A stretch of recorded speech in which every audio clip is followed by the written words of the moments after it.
وَقَضَىٰ رَبُّكَ أَلَّا تَعْبُدُوا إِلَّا إِيَّاهُ، تیرے رب نے فیصلہ کر دیا ہے کہ نہیں پوجو گے سوائے اس کے کسی کو. وَبِالْوَالِدَيْنِ إِحْسَانًا، اور اللہ کے اور والدین کے ساتھ احسان، نیک سلوک. یہ چوتھا مقام آ گیا جہاں کہ اللہ، تیسرا مقام آیا ہے، چوتھا مقام سورہ لقمان میں آئے گا، اللہ کے حقوق کے فوراً بعد والدین کے حقوق. آپ سن رہے ہیں مسلم ریلیجیس نالج اور میں ہوں آپ کا دوست وسیم محمدی. اما یبلغن عندک الکبر، اگر پہنچ ہی جائیں وہ دونوں بڑھاپے تک تمہارے پاس، احدہما، وہ اکیلے، کوئی ایک ان میں سے، او کلاہما، یا دونوں، یعنی والدین اس بڑھاپے کی اور ضعیفی کی عمر کو پہنچ گئے، یا والد فوت ہو گئے والدہ ضعیفی کی عمر کو پہنچ گئی، یا والدہ فوت ہو گئی والد ضعیفی کی عمر کو پہنچ گئے، یا دونوں کے دونوں ضعیفی کی عمر کو پہنچ گئے. اما یبلغن عندک الکبر احدہما او کلاہما فلا تقل لہما اف، تو انہیں اف تک مت کہو، جھڑکنا نہیں. ولا تنہرہما، ان کو جھڑکو مت.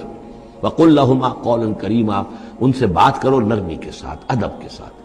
کسی وقت ان کی بات ٹالنی بھی پڑ جاتی ہے، ابا جان یہ بات تو میں نہیں کر سکتا، میری مجبوری ہے، لیکن سختی کے ساتھ نہیں.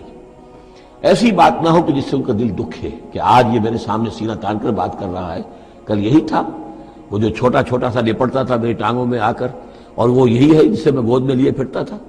یہ دل دکھے نہ. وَاخْفِضْ لَهُمَا جَنَاحَ الذُّلِّ مِنَ الرَّحْمَةِ، یہ آگے آپ جو میں نے کہا تھا والدین کے لیے بھی اپنے بازوؤں کو، کندھوں کو عاجزی کے ساتھ ان کے سامنے جھکا کر رکھو، سینہ تان کر بات نہ ہو ان سے. بات جب بھی ہو معلوم ہو کہ جھکے ہوئے ہیں، ان کا ادب کر رہے ہیں. وَقُلْ رَبِّ ارْحَمْهُمَا كَمَا رَبَّيَانِي صَغِيرًا، اور دعا کیا کرو کہ اے میرے رب ان پر رحم فرما دونوں پر، جیسے کہ انہوں نے ہمیں پالا، مجھے پالا جبکہ میں چھوٹا سا تھا. میں تو سب سے زیادہ ضعیف تھا، کمزور تھا، میرے لیے غذا کا، میرے آرام کا، مجھے تکلیف ہو تو تڑپتے یہ تھے. تو اے پروردگار اب ان کے احسانات کا میں کیا بدلہ چکا سکتا ہوں؟ میں تجھ ہی سے درخواست کرتا ہوں کہ جو کچھ احسانات انہوں نے مجھ پر کیے ہیں تو ان کو، ان کے طفیل، تو ان کی خطائیں بخش دے اور ان پر رحم فرما. وَقُلْ رَبِّ ارْحَمْهُمَا كَمَا رَبَّيَانِي صَغِيرًا رَبُّكُمْ أَعْلَمُ بِمَا فِي نُفُوسِكُمْ، تمہارا رب واقف ہے خوب جو کچھ تمہارے دلوں میں ہوتا ہے.